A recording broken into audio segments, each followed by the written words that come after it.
ശ്രുതിക്കട്ടെ. Hallelujah hallelujah hallelujah hallelujah hallelujah. മഹത്വം മഹത്വം ആരാധന ആരാധന. Hallelujah hallelujah. മഹത്വം മഹത്വം ആരാധന ആരാധന. Hallelujah hallelujah hallelujah hallelujah hallelujah. യേശുവേ ആരാധന പിതാവേ നന്ദി. പിതാവേ മഹത്വം മഹത്വം മഹത്വം. പിതാവേ ആരാധന. Hallelujah hallelujah. മഹത്വം മഹത്വം.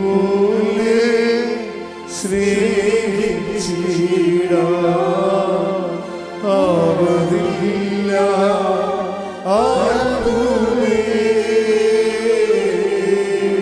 അങ്ങേപ്പോലെ സ്നേഹിച്ചിട ആവതില്ല ആർക്കുമേ ജീവനേ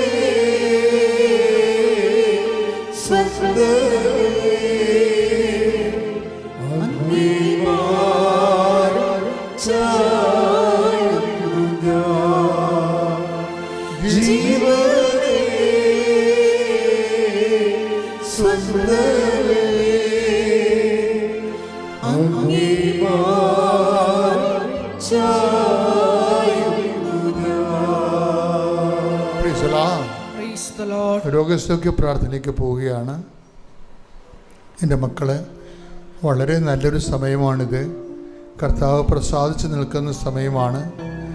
നിങ്ങളെ വചനം കേട്ട് കേട്ട് വിശ്വാസം കൂടി നിൽക്കുന്ന സമയമാണ്. അതുകൊണ്ട് രോഗത്തിന് ഈ സമയത്ത് സുഖപ്പെട്ട ഒത്തിരി സാക്ഷ്യങ്ങൾ നമ്മൾ കേട്ടിട്ടുണ്ട്. അതുകൊണ്ട് രോഗമുള്ളത് ബ്ലീഡിങ് ആയാലും ശരി, ശ്വാസകോശ രോഗങ്ങളായാലും ശരി, സ്പോണ്ടിലോസിസ് രോഗങ്ങളായാലും ശരി, തൈറോയ്ഡ് രോഗങ്ങളെ, പിസ്തുല ആയാലും PCOD ആയാലും എല്ലാം അതാ സ്ഥലങ്ങളിൽ അബ്ഡോമൻ രോഗങ്ങൾക്കെല്ലാം അടിവയിലാണ് കൈവെക്കേണ്ടത്. ശിരസ് സംബന്ധമായ രോഗങ്ങൾക്ക് ശിരസ് കൈവെക്കണം. അച്ഛനിങ്ങനെ പ്രാർത്ഥിച്ചുകൊണ്ടേയിരിക്കും. കർത്താവ് നിങ്ങളെ അൾത്താരിൽ നിന്ന് അനുഗ്രഹിച്ചുകൊണ്ടേയിരിക്കും. മാതാവ് നമുക്ക് വേണ്ടി മധ്യസ്ഥ പ്രാർത്ഥന നടത്തിക്കൊണ്ടേയിരിക്കും.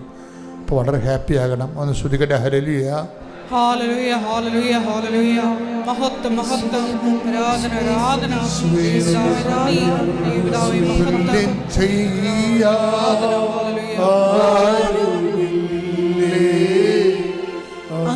അങ്ങേപ്പോലെ യേശുവേ തുല്യം ചെല്ല ആരുമില്ലേ അങ്ങേപ്പോലെ യേശുവേ ജീവനേ സ്വസ്ഥതേ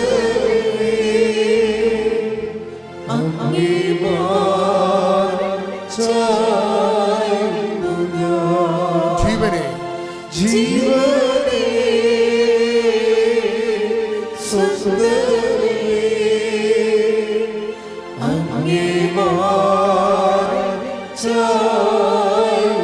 ആരാധന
പരമദിവ്യകാരുണ്യത്തിന് ആരാധനയും സ്തുതിയും പുകഴ്ചയും ഉണ്ടായിരിക്കട്ടെ. സ്വരത്തിലെ പരിശുദ്ധ പരമദിവ്യകാരുണ്യത്തിന് ആരാധനയും സ്തുതിയും പുകഴ്ചയും ഉണ്ടായിരിക്കട്ടെ. ഹല്ലേലൂയ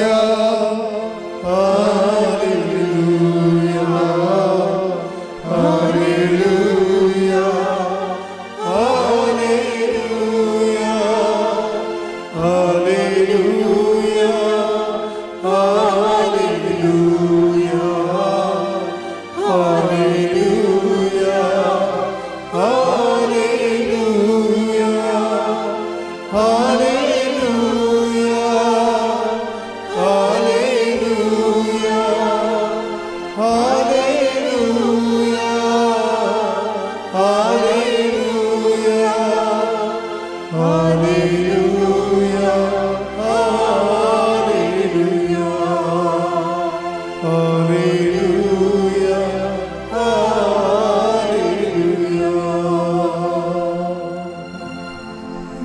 കണ്ണടച്ച ഒരു നിമിഷം കർത്താവ് അനുഗ്രഹിക്കുന്ന നിമിഷങ്ങളിലേക്ക് നമ്മൾ എത്തുകയാണ്. യേശാവ് ഇസഹാക്ക് യേശാവിനെ യാക്കോബിനെ കെട്ടിപ്പിടിക്കുമ്പോൾ പറയുന്ന സ്ഥലം, അവസാന ആശീർവാദത്തിനായി ഇസഹാക്ക് യാക്കോബിനെ കെട്ടിപ്പിടിക്കും. അപ്പോൾ അവൻ്റെ മേലങ്കിയുടെ സുഗന്ധം അവൻ്റെ നാസികയിലെ ഘ്രാണിക്കുമ്പോൾ ഇസഹാക്ക് പറയും, നീ എൻ്റെ മകൻ ഏശാവ് തന്നെ, നിൻ്റെ ഉടുപ്പ് കർത്താവ് കനിഞ്ഞനുഗ്രഹിച്ച വയലിൻ്റെ മണമാണ്. പരിശുദ്ധ പരമ ദിവ്യകാരുണ്യത്തിന് നേറ്റ് പറഞ്ഞ നമ്മുടെ സഹായം കർത്താവിന്റെ നാമത്തിൽ പറഞ്ഞോളൂ. 121 സങ്കീർത്തനം 1-2 തിരുവചനങ്ങൾ. സങ്കീർത്തനം 121 1-2 തിരുവചനങ്ങൾ. അതാണ് ഇപ്പൊ ഈശോ നാവിൽ തന്നത്. എന്താണത്? പർവ്വതങ്ങളിലേക്ക് ഞാൻ കണ്ണുകൾ ഉയർത്തുന്നു. ഏറ്റു പറഞ്ഞേ. പർവ്വതങ്ങളിലേക്ക് ഞാൻ കണ്ണുകൾ ഉയർത്തുന്നു. എനിക്ക് സഹായം എവിടെ നിന്ന് വരും? എനിക്ക് സഹായം എവിടെ നിന്ന് വരും? എനിക്ക് സഹായം കർത്താവിൽ നിന്ന് വരുന്നു. എനിക്ക് സഹായം കർത്താവിൽ നിന്ന് വരുന്നു. ഒന്നുകൂടി പറഞ്ഞേ. എനിക്ക് സഹായം കർത്താവിൽ നിന്ന് വരുന്നു. കൈയടിച്ച് കർത്താവിനെ ശ്രദ്ധിക്കട്ടെ. Hallelujah, hallelujah. മഹത്വം, ആരാധന, ആരാധന. ഹല്ലേലൂയ. യേശുവേ നന്ദി, യേശുവേ ആരാധന. ഹല്ലേലൂയ. മഹത്വം, ആരാധന, ആരാധന. ഹല്ലേലൂയ. യേശുവേ നന്ദി, യേശുവേ ആരാധന.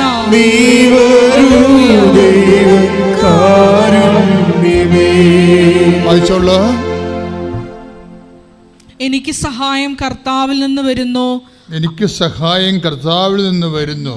ആകാശവും ഭൂമിയും സൃഷ്ടിച്ച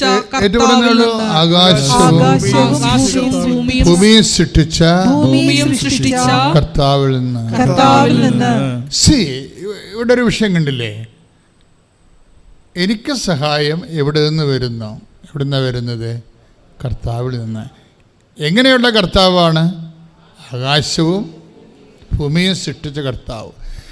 അതെന്താ സംഭവം എന്ന് വെച്ച് കഴിഞ്ഞാൽ, ഇപ്പോൾ നമ്മൾ സങ്കീർത്തനം 121:4 വായിക്കില്ലേ? ഭൂമി കർത്താവിനെ ഐഡൻറ്റിഫൈ ചെയ്യുമ്പോൾ ബൈബിൾ ഉടനെ പറയും, the Lord God who created heaven and earth. ആകാശവും ഭൂമിയും. നമുക്കറിയാവില്ല, നമുക്ക് നിൽക്കണമെങ്കിൽ ഭൂമി വേണം, നടക്കണമെങ്കിൽ സമയം വേണം. മൂവ്മെൻറ്റ്സ് എല്ലാം നടക്കുന്ന സമയത്തിലാണ്. നിങ്ങളുടെ സംഭവങ്ങളെല്ലാം നടക്കുന്നത് സമയത്തിലാണ്. മനുഷ്യൻ്റെ ജോലി കർമ്മങ്ങളെല്ലാം നടക്കുന്നത് സമയത്തിലാണ്. അവനായിരിക്കുന്നത് ഒരു സ്ഥലത്തിലാണ്. ഭൂമി എന്ന് പറയുന്നത് സ്ഥലമാണ്. നമുക്ക് കത്തൊക്കെ എഴുതത്തില്ലേ? കത്തൊക്കെ എഴുതുമ്പോൾ എന്താണ്? പ്ലേസ് ആൻഡ് ഡേറ്റ് എഴുതും അല്ലേ? അതാണല്ലോ സംഭവം. എന്ന് വെച്ച് കഴിഞ്ഞാൽ എന്തെങ്കിലും ഈവൻറ്റ്സ് ഹാപ്പൻ ചെയ്താൽ അതിന് ഒരു സ്ഥലമുണ്ടാകണം, പിന്നെ എന്താണ്? ഒരു സമയമുണ്ടാകണം.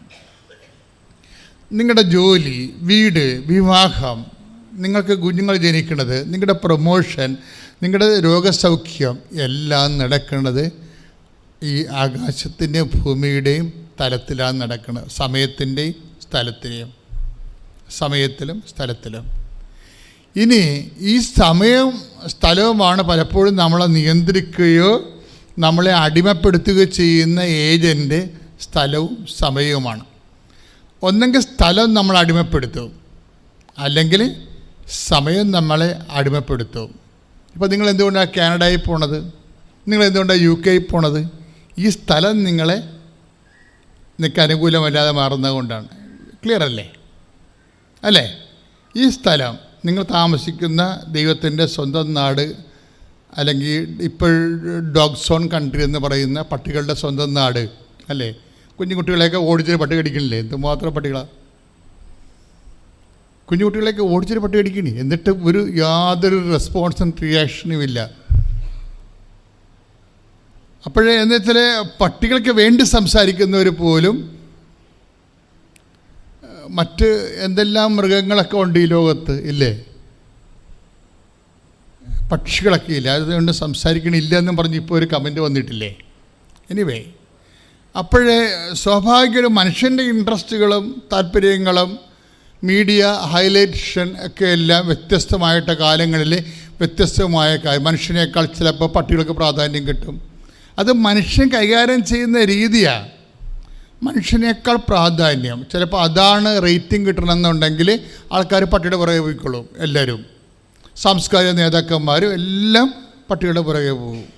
മനുഷ്യൻ അവിടെ വിഴിഞ്ഞത്ത് വീട് നഷ്ടപ്പെട്ട് അവിടെ ഗോഡൗണിൽ താമസിക്കുകയും ചെയ്യും ഇല്ലേ. ഗോഡൗണിൽ താമസിക്കുന്ന 4 കൊല്ലമൊക്കെ താമസിക്കുകയാണ്, തെരുവിലൊക്കെ താമസിക്കില്ല ആൾക്കാർ. അവർക്ക് ഇന്ന് പട്ടികളുടെ വില പോലും ഇല്ലാത്ത രീതിയിൽ മീഡിയ ബ്രെയിൻ വാഷ്ഡായി നമ്മൾ എല്ലാവരും അല്ലേ. പക്ഷി ചത്തപ്പോഴൊക്കെ എന്തെല്ലാം പ്രശ്നങ്ങൾ. ഇപ്പോൾ 3 കേസായി. പക്ഷി ചത്തപ്പോഴേ കേസ് എടുക്കേണ്ടെന്നല്ല പ്രശ്നം, മനുഷ്യനിവിടെ ദ്രവിച്ച് തീരാനായല്ലോ, അതിനെതിരെ കേസില്ലല്ലോ, കടപ്പുറത്ത് പോലും വന്ന് നോക്കണില്ലല്ലോ. അപ്പം മനുഷ്യത്വരഹിതമായിട്ടുള്ള നിലപാടുകൾ ഓരോരോ കാലത്ത് അധികാരികളുടെ താല്പര്യവും അവിടെ നിലനിൽപ്പും അനുസരിച്ചുകൊണ്ട് മാറുമ്പോൾ നമ്മൾക്ക് ദൈവം മാത്രമേ ഉള്ളെന്ന് പറയുകയാണ്. കൈയിട്ടിച്ച്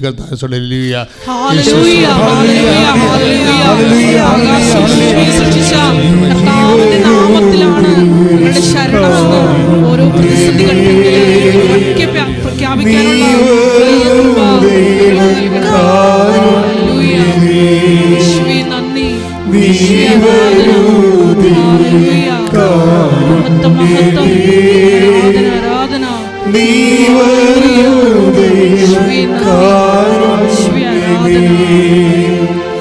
ജീവിതം നിന്റെ കാരുണ്യമേ,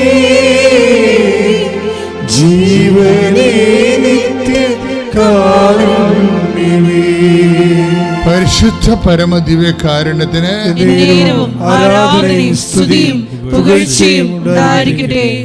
ഈ ഒരു ബോധം നമുക്കിപ്പോൾ ആരുണ്ടായാലും, സർക്കാരുണ്ടായാലും പട്ടാളം ഉണ്ടായാലും സമ്പത്തുണ്ടായാലും ആരോഗ്യമുണ്ടായാലും ബേസിക്കായിട്ട് ഒരു വ്യക്തിയുടെ നിലനിൽപ്പിൻ്റെ ഏറ്റവും വലിയ സംഭവം എന്താ? ആകാശത്തെയും ഭൂമിയെയും സൃഷ്ടിച്ച കർത്താവിൽ നിന്നാണ് എനിക്ക് സഹായം ലഭിക്കുന്നത്. മനസ്സിലായില്ലേ? ഫസ്റ്റ് റെഫറൻസ് ആൻഡ് പ്രിഫറൻസ് എന്താണ്? ദൈവമായിരിക്കണം. ഇപ്പോൾ കഴിഞ്ഞ ദിവസങ്ങളിലെ ഒരു സാക്ഷി എനിക്ക് ഭയങ്കര അതിൽ ജോർജ് ഒരു പയ്യൻസാണ്, ഒരു ഡിഗ്രി സ്റ്റുഡൻ്റാണെന്ന് തോന്നുന്നു. അതിൽ ജോർജിൻ്റെ സാക്ഷ്യങ്ങളിങ്ങനെ പോകുമ്പോൾ അവൻ പറയുന്ന കുറച്ച് കാര്യങ്ങളുണ്ട്. ഞാൻ ഇന്നലെ ഇവിടെ നിന്ന് അതെല്ലാം കേൾക്കിരുന്ന് അഭിഷേക സാക്ഷ്യങ്ങൾ കേൾക്കുമ്പോൾ എനിക്കറിയാൻ പറ്റും. ചില ആൾക്കാരിങ്ങനെ സാക്ഷ്യം പറയുമ്പോൾ ഒരു റിപ്പോർട്ടിങ് പോലെ പറയും, അവർക്ക് അഭിഷേകമില്ല, അവർക്ക് ഉണ്ടായ അനുഭവങ്ങൾ അവരിങ്ങനെ പറയണമെന്നേ ഉള്ളൂ, അതിൻ്റെ അകത്ത് അഭിഷേകം ഉണ്ടാകത്തില്ല. കാര്യം അവർ പ്രാർത്ഥിച്ച് പറയുകയോ അല്ലെങ്കിൽ ഞാൻ ഈ സാക്ഷ്യം പറയുന്നത് കൊണ്ട് കർത്താവിൻ്റെ വചനം കൂടുതൽ പ്രചരിക്കണമെന്നോ വിശ്വാസമില്ലാത്തവർക്ക് വിശ്വാസം ഉണ്ടാകണമെന്നോ ഒക്കെ അങ്ങനെ ആഗ്രഹിക്കാതെ പ്രേക്ഷിത ചൈതന്യമില്ലാതെ ചുമ്മാ കിട്ടിയ ഒരു അനുഭവം അങ്ങനെ പങ്കുവെക്കണം. അതിന് അഭിഷേകമാണ്. കേൾക്കാൻ പറയാം, അതിന് അനോയിൻറ്റിങ്ങായിട്ടല്ല, ചുമ്മാ ഒരു റിപ്പോർട്ടിങ്ങാണ്, ഈവൻസ് റിപ്പോർട്ടിങ്ങാണ്. അവർക്ക് കിട്ടിയ രോഗസൗഖ്യം. അപ്പം അതിൻ്റെ വരണത് അതിൻ്റെ സാക്ഷ്യം ഇവിടെ അവനത് പറഞ്ഞുകൊണ്ടിരിക്കുന്ന സമയത്ത് തന്നെ ഞാൻ ഇങ്ങോട്ട് കയറി വരുമ്പോൾ തന്നെ എനിക്കൊരു അഭിഷേകം കിട്ടി. അപ്പം ഞാനത് ഇവിടുത്തെ ശുശ്രൂഷ ബ്ലോക്ക് ചെയ്തിട്ട് ഞാൻ അതിനെ കേട്ടുകൊണ്ടിരിക്കുകയാണ്. എന്താ വെച്ചാൽ അപ്പോൾ പരിശുദ്ധാത്മാവ് എന്നോട് പറയുന്നുണ്ട്, നീ ആഗ്രഹിച്ച സാധനം ഇപ്പോൾ അവൻ പറയുമെന്ന്. അതാണ് ഞാൻ നിന്നത് കളാൻ. നീ ആഗ്രഹിച്ചുകൊണ്ട് നടന്ന ഒരു കാര്യം അവനിപ്പോൾ പറയുമെന്ന്. അപ്പം ഞാനത് ഇവനെന്താണ് പരിശുദ്ധാത്മാവിൽ പറയാൻ പോകണമെന്ന് നോക്കിയപ്പോൾ അവൻ പറയുമായിരുന്നു, എൻ്റെ ആസ്തി എന്ന് പറയുന്നത് വിശ്വാസം മാത്രമാണ്. പിന്നെ എനിക്കുണ്ടായിരുന്നത് ആഗ്രഹമാണ്. 2 കാര്യമാണ് എനിക്കുള്ളത്. ഒന്ന് വിശ്വാസം, രണ്ടാമത്തത് എന്താണ്? ആഗ്രഹം. ഇത് കഴിഞ്ഞ ആഴ്ചയിൽ ഞാൻ ഉടമ്പടി ധ്യാനം നടത്തിക്കൊണ്ടിരുന്നപ്പോൾ കർത്താവിനോട് പറഞ്ഞായിരുന്നു, ആഗ്രഹത്തിന് മേൽ അഭിഷേകം മേടിച്ചാൽ ഉടമ്പടി സാക്ഷാത്കരിക്കപ്പെടുമെന്ന്. മനുഷ്യന് ആഗ്രഹമില്ലേ? ഈ ആഗ്രഹം ആണ് ഇതിൻ്റെ അകത്ത് ഇന്ധനമെന്ന് പറയണത്. ശരിക്കും ഇപ്പോൾ ഈ വണ്ടിക്ക് പെട്രോൾ പോലെയാണ് ഒരു വ്യക്തിക്ക് ആഗ്രഹം എന്ന് പറയണത്. ആഗ്രഹം അപ്പം നിങ്ങളോർക്കും അത്യാഗ്രഹമല്ല, അങ്ങനെയല്ല. നിനക്ക് രക്ഷപ്പെടാൻ പറ്റിയ ആഗ്രഹങ്ങൾ നിൻ്റെ ഉള്ളിൽ തരണം നിൻ്റെ ദൈവം തന്നെയായിരിക്കും. മനസ്സിലായില്ലേ? നീ ഇടത്തോട്ടോ വലത്തോട്ട് തിരിയുമ്പോൾ പിന്നിൽ നിന്ന് ഒരു സ്വരം കേൾക്കുമെന്ന് പറഞ്ഞില്ലേ? ഇതാണ് ഈ ആഗ്രഹം എന്ന് പറയണത്. ആ ആഗ്രഹം മാനുഷികമാണോ ദൈവികമാണോ എന്ന് നോക്കുന്നത് ഡിസേൺമെൻ്റാണ്. അത് നിങ്ങളെ സംബന്ധിച്ചിടത്തോളം ഞാൻ പറയും, നിങ്ങൾ മുന്നോട്ട് പോവുക, ഉടമ്പടിയോട്ട് മുന്നോട്ട് പോവുക, നമുക്ക് നോക്കാം, ലെറ്റ് us see എന്ന് ഞാൻ പറയും. അല്ലെങ്കിൽ ഞാൻ നിങ്ങളെ ബ്ലോക്ക് ചെയ്യത്തില്ല. ഇപ്പം നിങ്ങളിപ്പോൾ വളരെ ബിലോ ആവറേജ് സ്റ്റുഡൻ്റാണ്, നിങ്ങൾ UK പോകണമെന്ന് പറയുമ്പോൾ ഞാൻ പറയും, നീ ബിലോ ആവറേജ് ആണല്ലോ, നിൻ്റെ ഫോണറ്റിസ്റ്റ് എവിടെ ഇല്ലല്ലോ, നിനക്ക് നിൻ്റെ പ്രൊണൗൺസിയേഷൻ ഇല്ലല്ലോ, നിൻ്റെ സ്പീക്കിങ്ങിന് നിൻ്റെ മുടിയിൽ നിന്ന് പോകുമല്ലോ എന്ന് പറഞ്ഞ് നീ പോകണ്ട എന്ന് ഞാൻ പറയത്തില്ല. ഞാൻ പറയും നീ പോകുമോളെ എന്ന് പറയും, നീ പോയിക്കോളൂ, മുമ്പോട്ട് പോകും, നമുക്ക് നോക്കാമെന്ന് പറയും. എന്നിട്ട് ഞാൻ എന്നാ ചെയ്യണമെന്ന് വെച്ച് കഴിഞ്ഞാൽ നിങ്ങളുടെ ഫെയ്ത്ത് ബൂസ്റ്റ് ചെയ്ത് തരും. മിനിമം ആഗ്രഹം കിട്ടിക്കഴിഞ്ഞാൽ നമ്മളെ സംബന്ധിച്ചിടത്തോളം പിന്നീട് ഫെയ്ത്ത് ബൂസ്റ്റ് ചെയ്താൽ മതി. അങ്ങനെ വരുമ്പോൾ നിനക്ക് ദൈവം കാര്യം ഇത് എപ്പോഴും ഉടമ്പടി വർക്ക് ചെയ്യണത് എങ്ങനെയാണ്? ഉടമ്പടിയുടെ മുഖമുദ്ര എന്ന് പറയുന്നത് എന്താണ്? Not by merit but by grace. എല്ലാ ധ്യാനത്തിലും പറയാതെ ഉടമ്പടി ധ്യാനം നടത്താൻ പറ്റത്തില്ല. ഉടമ്പടി ധ്യാനം നടത്താൻ പറ്റത്തില്ല. Efesians 2:8 കൊട്ട് ചെയ്യാതെ ഉടമ്പടി ധ്യാനം നടത്താൻ പറ്റും. കാര്യം ഇതിൻ്റെ ബേസ് അതാണ്. Not by merit but by grace. അത് കർത്താവിൻ്റെ വചനമാണ്, കർത്താവ് പറഞ്ഞതാണ്. എന്താണ്? നിൻ്റെ നോട്ട് ബൈ മെറിറ്റ്, നിൻ്റെ യോഗ്യത കൊണ്ടല്ല, പിന്നെ എന്താണ്?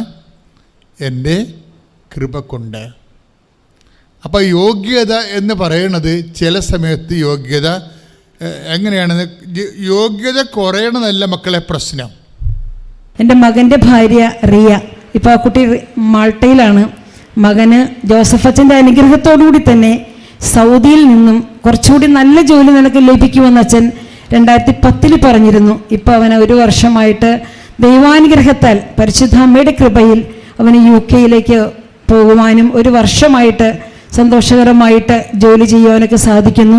പക്ഷേ ഈ അവൾക്ക് OET കിട്ടാത്തത് കൊണ്ട് ആ കുട്ടിക്ക് അവൻ്റെ കൂടെ പോകാൻ പറ്റുന്നില്ല. സ്പൗസിന് പോകാം, പക്ഷേ എന്നാൽ അവൾ പറഞ്ഞത് രജിസ്റ്റേർഡ് നഴ്സായാലേ നമുക്ക് മെച്ചമുള്ളല്ലോ മമ്മി എന്ന് പറഞ്ഞു. പക്ഷെ ഞാൻ ഉടമ്പടി എടുത്ത് വളരെ നാളുകളായിട്ട് പ്രാർത്ഥിക്കുന്നുണ്ട് ഈ ഒരു വിഷയം.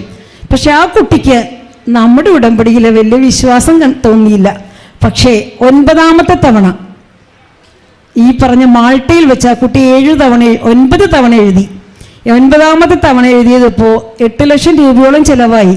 ആ സന്ദർഭത്തിൽ ഈ കുട്ടി എൻ്റെ അടുത്ത് പറയുകയാണ്, അവളുടെ ഒരു കസിനും കൂടി ഇവളുടെ കൂടെ ഉണ്ട്, എനിക്ക് വേണ്ടി ഉപവസിച്ച് പ്രാർത്ഥിക്കണം. അപ്പം അത് നമ്മുടെ ഉടമ്പടിയുടെ കൃപയാണത്. അല്ലാതെ ഉടമ്പടിയിൽ അവൾ വിശ്വസിച്ചപ്പോൾ അവൾക്ക് UK പോകാനുള്ള സ്കോർ ലഭിച്ചു. ഇതൊക്കെ ഇവരൊക്കെ അവിടെ പോകുന്നത് കൊണ്ടല്ല, ഇവർക്കൊക്കെ ദൈവവിശ്വാസം, ദൈവത്തിൻ്റെ മഹത്വം. നമ്മളിവിടെ വരുമ്പോൾ നമ്മുടെ പരിശുദ്ധ അമ്മയെ അവരൊക്കെ അറിയണം. പക്ഷെ അതും ആ കുട്ടിക്ക് അറിയാൻ കഴിഞ്ഞു. ഇപ്പോൾ അവൾക്ക് അതിനുള്ള പ്രോസസ്സിങ് നടക്കുകയാണ്. ഈശോയ്ക്ക് നന്ദി. പിന്നെ ഉള്ളത് എൻ്റെ മകൻ്റെ കാര്യമാണ്. അവൻ നല്ല വിശ്വാസത്തിൽ തന്നെയാണ്, പള്ളിയിലൊക്കെ പോകാനൊക്കെ വലിയ താല്പര്യമുണ്ട്. അപ്പോൾ എങ്കിലും അവന് അല്പം കൂടി പരിശുദ്ധ അമ്മയുടെ പ്രവർത്തനം അവന് ലഭിക്കാനുണ്ട്. പക്ഷെ കിട്ടും, നല്ല ഉറപ്പാണ്. കാരണം എന്ത് ചോദിച്ചാലും പരിശുദ്ധ അമ്മ തരുമെന്നുള്ള കാര്യം നമുക്ക് പൂർണ്ണമായിട്ടും വിശ്വസിക്കാം. അതിലൊക്കെ വലുതായിട്ട് ഞാൻ പറയുന്നത് ഇതൊക്കെ താൽക്കാലികമായിട്ടുള്ള അനുഗ്രഹങ്ങളാണ്. ജോലി പോകാം, നമ്മുടെ പദവി പോകാം, നമ്മുടെ സൗന്ദര്യം പോകാം, നമ്മൾ തന്നെ നഷ്ടപ്പെടാം. പക്ഷേ അതിനകത്തൊക്കെ അപ്പുറമായിട്ട് എന്നെ ബലപ്പെടുത്തിയത് ഇത്രയും കാലം 6ാമത്തെ തവണ ഉടമ്പടി പുതുക്കിയപ്പോഴാണ് ഞാൻ പരിശുദ്ധ അമ്മയിലേക്ക് ശരിയായിട്ട് ഒരു വിശ്വാസത്തിലേക്ക് വന്നത്. അചഞ്ചലമായ വിശ്വാസം എനിക്ക് എപ്പോഴാണ് കിട്ടിയത്. എനിക്കിപ്പോൾ എന്ത് തന്നെ സംഭവിച്ചാലും എനിക്ക് ഉറപ്പായി ഭയപ്പെടണ്ട. കാരണം എനിക്ക് മറ്റുള്ളവരോട് പറയാനുള്ള കൃത്യമായിട്ടുള്ള മറുപടിയുണ്ട്. ഉടമ്പടി എടുക്കുക, പരിശുദ്ധ അമ്മ നമ്മളെ സംരക്ഷിച്ചോളും, നിങ്ങൾ ധൈര്യമായിട്ടിരിക്കുക, ഭയപ്പെടണ്ട. അങ്ങനെ ഒരു വചനം എനിക്ക് എൻ്റെ ഹൃദയത്തിൽ കിട്ടിയത് കഴിഞ്ഞ 22-ാം തീയതി, ഈ മാസം 22-ാം തീയതി ബഹുമാനപ്പെട്ട ജോസഫ് അച്ഛൻ്റെ ഉടമ്പടി ധ്യാനത്തിലൂടെ അച്ഛനൊരു വചനം, ഒരുപാട് വചനങ്ങൾ പറഞ്ഞു, പക്ഷെ എന്നെ സ്പർശിച്ച ഒരേ ഒരു വചനം ഇതിനകത്തുള്ളത് 1 പത്രോസ് 1-ാം അധ്യായം 7-ാം തിരുവചനം. കാരണം അഗ്നിശോധനയെ അതിജീവിക്കുന്ന നശ്വരമായ സ്വർണത്തേക്കാൾ വിലയേറിയതായിരിക്കും പരീക്ഷകളെ അതിജീവിക്കുന്ന നിങ്ങളുടെ വിശ്വാസം. അത് യേശുക്രിസ്തുവിൻ്റെ പ്രത്യാഗമനത്തിൽ സ്തുതിക്കും മഹത്വത്തിനും ബഹുമാനത്തിനും ഹേതുവായിരിക്കും. ഈ ഒരു വചനം കിട്ടിക്കഴിഞ്ഞപ്പോൾ ശരിക്കും ഭയങ്കര സന്തോഷമാണ് കേട്ടോ. നമ്മൾ ആത്മാർത്ഥമായിട്ട് ഭയങ്കര ഹാപ്പി ആയിട്ട് മാറും. കാരണം എന്ത് തന്നെ വന്നാലും അമ്മ കൈക്കൊള്ളും, അമ്മ കൈകാര്യം ചെയ്തുകൊള്ളും. അങ്ങനെയാണ് ഈ വളരെ സന്തോഷത്തോടു വേണ്ടി നിൽക്കുന്നത്. എൻ്റെ പ്രിയപ്പെട്ടവരോട് ഞാൻ പറയുന്നത്, എനിക്ക് ഒരേ ഒരു കാര്യം പറയാനുള്ളൂ. ഈ ഇരിക്കുന്നവരെല്ലാം ഉടമ്പടി എടുക്കാൻ വന്നിരിക്കുന്നവരാണ്. ഉടമ്പടി എന്താണെന്നും എല്ലാം അത്യാവശ്യമേ നിങ്ങൾക്ക് മനസ്സിലായിട്ടുള്ളൂ പലർക്കും. പക്ഷേ ഇവിടെ നിന്ന് കിട്ടുന്നതല്ല അതേപോലെ അനുസരിച്ച് കഴിഞ്ഞാൽ, വിശ്വാസത്തോടുകൂടി എളിമപ്പെട്ട് അനുതാപത്തോടുകൂടി ചെയ്താൽ നമുക്ക് ഉറപ്പായിട്ടും നല്ല സാക്ഷ്യങ്ങൾ പറയാൻ, സാക്ഷ്യത്തിനപ്പുറമായിട്ട് നമ്മൾ നമ്മെ തന്നെ അറിയുവാൻ, ഞാൻ ആരാണ്, ഞാൻ ഒന്നുമല്ല, പരിശുദ്ധമ്മയുടെ മുൻപിൽ ശരിയായ ഒരു വ്യക്തിയായിട്ട് മാറുവാൻ സാധിക്കുമെന്നുള്ളതിന് ഒരു തർക്കവുമില്ല. ധൈര്യമായിട്ട് പരിശുദ്ധ അമ്മയുടെ കൂടെ നിൽക്കുക. ഉടമ്പടി അത്ര ഭയങ്കര വിശ്വാസമുള്ള, അത്ര ഭയങ്കര കൃപ തരുന്ന ഒരു സംഭവം തന്നെയാണ്. ജോസഫ് അച്ഛനും ഇവിടെയുള്ള എല്ലാവർക്കും, പരിശുദ്ധ അമ്മയ്ക്കും യേശുവിനും ഈ ആയിരിക്കുന്ന അലക്സാണ്ടർ അച്ഛനുമൊക്കെ കൊടാനുകൂടി നന്ദി പറഞ്ഞുകൊണ്ട് ഈശോയിലേക്ക് ഒരിക്കൽ കൂടി യേശുവിൻ്റെ മഹത്വം, ആരാധന, സ്തുതി. യേശുവെ നന്ദി, യേശുവെ സ്തുതി. എൻ്റെ പേര് ഷാജി എന്നാണ്. വീട് തൃശ്ശൂർ ഗുരുവായൂരിനടുത്താണ്. ഞാനിവിടെ ചേച്ചിക്ക് വേണ്ടി ഉടമ്പടി എടുക്കാൻ വേണ്ടി വന്നിരുന്നു. അതിനുശേഷം മാസം തോറും വന്നിരുന്നു. അതിനുവേണ്ടി കാറ് മേടിക്കുകയും ആ കാറിലാണ് നിരന്തരം വന്നിരുന്നത്. ആ കാറ് നഷ്ടപ്പെടുകയും, അത് ലോക്ക്ഡൗണിന് മുന്നേ നഷ്ടപ്പെടുകയും 2 കൊല്ലത്തോളം കാറ് നഷ്ടപ്പെട്ടു. അത് നമ്മൾ അതിൻ്റെ പിന്നാലെ ഒരുപാട് കേസിന് പോയി, ഒന്നും നടന്നില്ല. എല്ലാവരും കളിയാക്കി, അതുപോലെ കുറ്റം പറഞ്ഞു, കിട്ടില്ല എന്ന് പറഞ്ഞു. പക്ഷേ ദൈവം കഴിഞ്ഞ മാസം വണ്ടി നമുക്ക് തന്നു. അതോടൊപ്പം അതിൻ്റെ ഇടയ്ക്ക് മോനുണ്ടായി. ഇവനെ ചെവിട്ടിൽ നിന്ന് വെള്ളം വന്നിട്ട് ഭയങ്കര അസ്വസ്ഥതയും 3-4 ഡോക്ടർമാരെ കാണിക്കുകയും ചെയ്തു. അതിൻ്റെ ഫലമായി ഒന്നും നടന്നില്ല. ഞങ്ങളത് യൂട്യൂബിൽ, ലോക്ക്ഡൗൺ സമയത്ത് യൂട്യൂബിൽ നോക്കി ഇവിടുത്തെ പ്രാർത്ഥനകളിൽ സജീവമായിരുന്നു.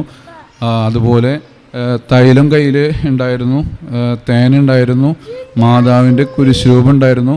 ഇത് മാതാവിൻ്റെ കുരിശുരൂപം വെച്ച് പ്രാർത്ഥിച്ചിരുന്നു. അതിൻ്റെ ഫലമായി പിന്നീട് അവനെ ആ രോഗത്തിൽ നിന്ന് വിടുതൽ നൽകി. അതുപോലെ ദൈവം തന്ന എല്ലാ അനുഗ്രഹങ്ങൾക്കും നന്ദി പറയുന്നു. ഇപ്പം എനിക്ക് വേറൊരു മോനും കൂടി ദൈവം തന്നു, സുഖമായി പോകുന്നു. എത്ര പേർക്ക് ഈ വണ്ടി പറഞ്ഞു പോയായിരുന്നു? പറഞ്ഞു 4 പേർക്ക് വണ്ടി കൈമാറിപ്പോയി. കിട്ടില്ല എന്നുള്ള പ്രതീക്ഷയിലായിരുന്നു. പക്ഷേ ഇന്നിപ്പോൾ ആ വാഹനമായിട്ടാണ് ഞാൻ ഇവിടെ വന്നുള്ളത്. എൻ്റെ പേര് ശാലിനി. ഞാൻ കൊല്ലത്തുനിന്ന് വരുന്നത്. ഞാൻ 2019 ഫെബ്രുവരി 10-ാം തീയതി വന്ന് ഞാൻ ഉടമ്പടി എടുത്ത്, എൻ്റെ ആദ്യത്തെ നിയോഗം എനിക്ക് ഇച്ചിരി വസ്തു വേണമെന്നായിരുന്നു. ഞാൻ പരിശുദ്ധമ്മയോട് ഞാൻ പ്രാർത്ഥിച്ചു. ഞാൻ 2019 അഖണ്ഡ ജപമാല റാലിയിൽ വന്ന് അതിനുശേഷം ഒരാഴ്ച കഴിഞ്ഞപ്പോൾ എനിക്ക് 4 സെൻറ്റ് വസ്തുവും ഒരു വീടും കൂടി പരിശുദ്ധമ്മ എനിക്ക് തന്ന് അതിന് ഞാൻ 1000 നന്ദി പറയുന്നു. അതുപോലെ എനിക്ക് 8 വർഷമായി നട്ടെല്ല് വേദനയായിരുന്നു. പരിശുദ്ധമ്മയോട് ഞാൻ പ്രാർത്ഥിച്ച് എൻ്റെ നട്ടെല്ല് വേദന പൂർണ്ണമായി സുഖപ്പെടുത്തി. അതുപോലെ എൻ്റെ മക്കളുടെ വിദ്യാഭ്യാസം അതും ഞാൻ പ്രാർത്ഥിച്ച്. എൻ്റെ മക്കളിപ്പോൾ നന്നായി പഠിക്കുന്നുണ്ട്. എൻ്റെ മൂത്ത മോൾ 10-ാം ക്ലാസ്സിൽ ഫുൾ A+ വാങ്ങിച്ച് മെറിറ്റിൽ അഡ്മിഷൻ കിട്ടി. അവൾക്ക് ഇഷ്ടപ്പെട്ട സ്കൂളിൽ തന്നെ ക്ലാസ്സിന് പോയി തുടങ്ങി. അതിനും പരിശുദ്ധമ്മയ്ക്കും ഈശോയ്ക്കും 1000 നന്ദി. എൻ്റെ അനുജത്തിയുടെ അമ്മയ്ക്ക് ബ്രസ്റ്റ് ക്യാൻസർ ആയിരുന്നു. ഞാൻ അതിൽ നിയോഗത്തിൽ വെച്ചിട്ടില്ല, എങ്കിലും അത് ഞാൻ നിയോഗത്തിൽ വെച്ച് പ്രാർത്ഥിച്ച് അതിൻ്റെ ഫലമായി അമ്മയ്ക്ക് ഓപ്പറേഷൻ ഇല്ലാതെ ഹീമോ ചെയ്താൽ മാത്രം മതിയെന്ന് പറഞ്ഞ് അതിനും പരിശുദ്ധമ്മയ്ക്ക് 1000 നന്ദി പറയുന്നു. എൻ്റെ സാമ്പത്തിക മേഖലകൾ അനുഗ്രഹിച്ചു. എൻ്റെ അച്ഛന് ശ്വാസം മുട്ടായിരുന്നു. പരിശുദ്ധമ്മയോട് ഞാൻ പ്രാർത്ഥിച്ച് എൻ്റെ അച്ഛൻ ഇപ്പോൾ ഹോസ്പിറ്റലിൽ അഡ്മിറ്റ് ആക്കാതെ മരുന്നിനും എല്ലാ മാസവും ചെക്കപ്പിന് മാത്രം പോയാൽ മതി. അതിനും പരിശുദ്ധമ്മയ്ക്കും 1000 നന്ദി ഞാൻ പറയുന്നു.